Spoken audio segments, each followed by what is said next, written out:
Jelang penetapan tersangka baru kasus pembunuhan Brigadir Yosua Huta Barat, kita akan pantau situasi terkini di sebelah kiri layar Anda. Ini adalah di kediaman pribadi Irjen Verdi Sambo. Sementara di sebelah kanan adalah di Kompleks Polri Duren 3 yang tadi salah satu tempat yang didatangi oleh tim Inafis Brimob dan juga Propam adalah rumah yang didiami oleh ajudan Verdi Sambo.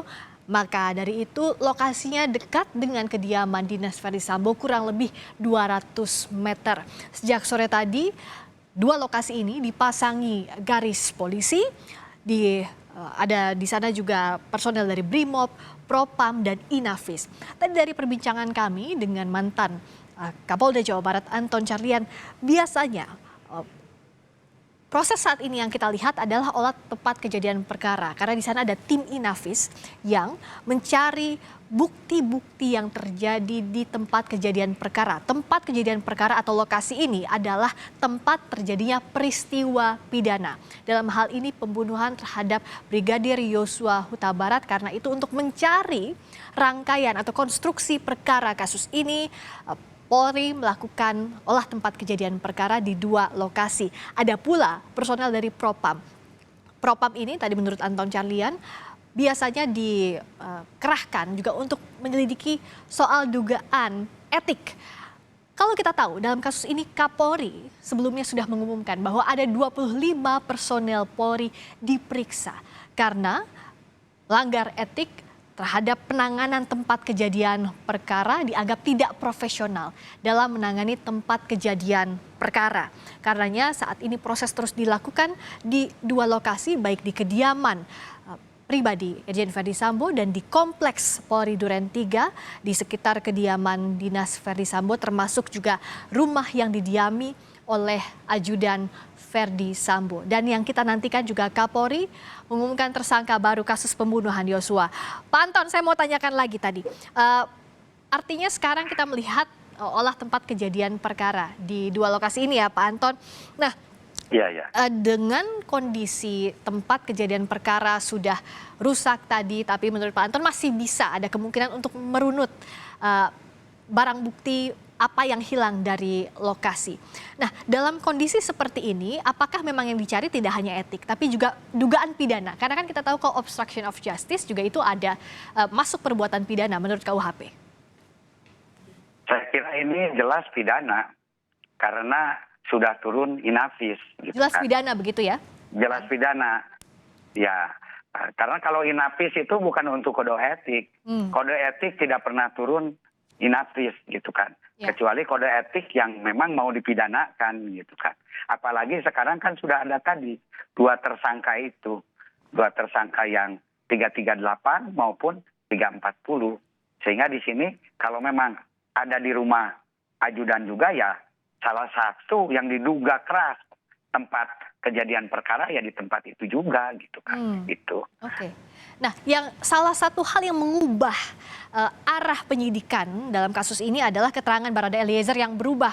Yang awalnya mengaku bahwa ada tembak menembak, lalu dicabut keterangannya di BAP terbaru bilang bahwa tidak ada baku tembak tapi tembak diperintah oleh atasan. Ini akan mengubah dari awal lagi prosesnya Pak Anton, dari mulai olah TKP hingga ke penyidikan yang saat ini berlangsung? Saya kira tidak mengubah secara keseluruhan, hanya tinggal melengkapi dan menyempurnakan. Kalau ada yang menyuruh ya siapa lagi di sana sebagai atasan. Kan ini sudah semakin mengerucut sebetulnya.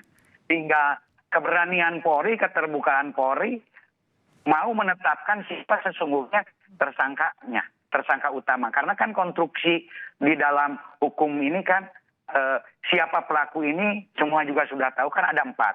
1 ada pelaku yang melakukan langsung. Ya. 2 ada yang membantu. Membantu itu 2. 1 55 itu yang turut serta yang ada di TKP. 1 56 ini bisa ada di TKP, bisa ikut merencanakan, bisa ikut merundingkan. Jadi tidak perlu ada di TKP. Dan satu lagi apa? Aktor intelektual atau yang menyuruh. Nah, kalau di situ jelas-jelas ini disuruh komandan. Komandannya siapa lagi? Sebetulnya ini sudah sangat mengerucut sekali.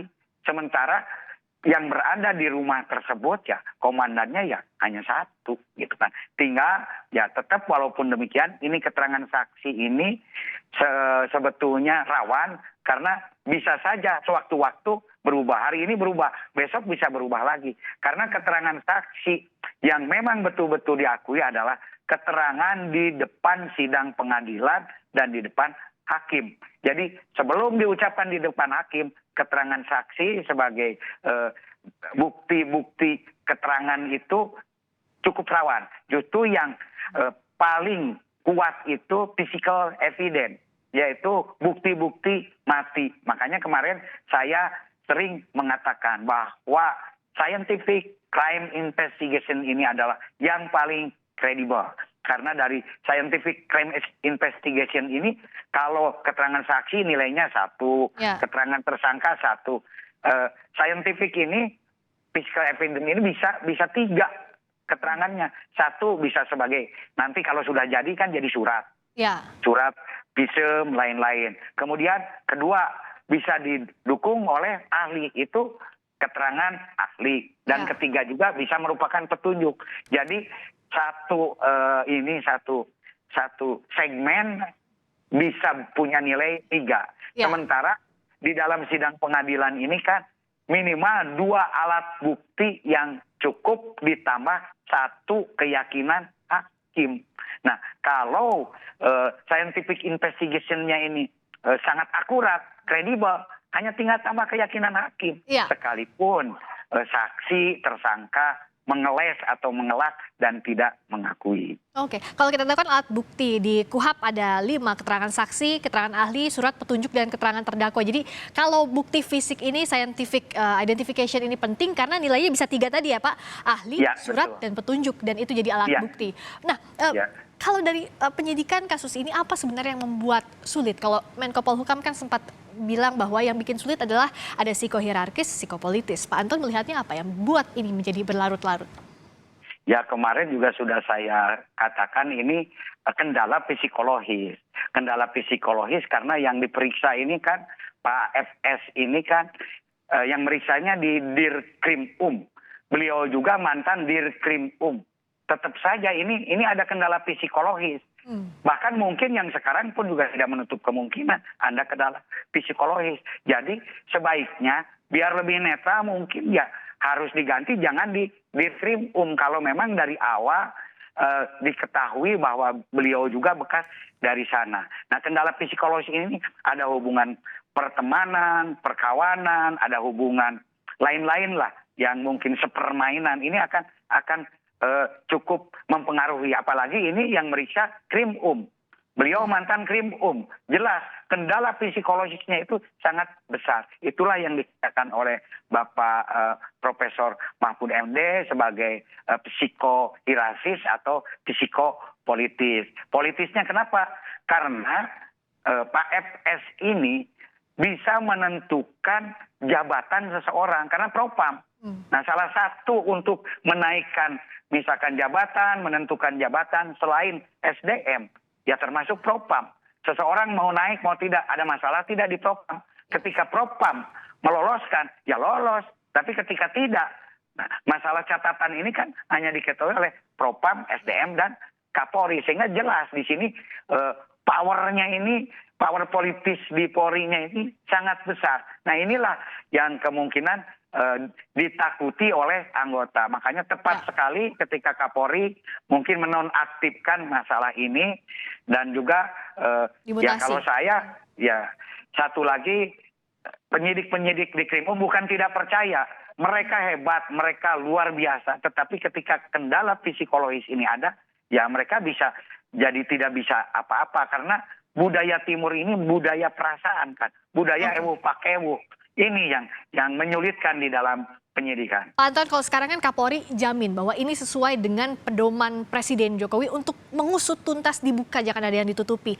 Pun yang melakukan penyidikan ini dari tim sus dan irsus. Sudahkah bisa mengeliminasi faktor psikologis dan politis tadi? Mudah-mudahan bisa.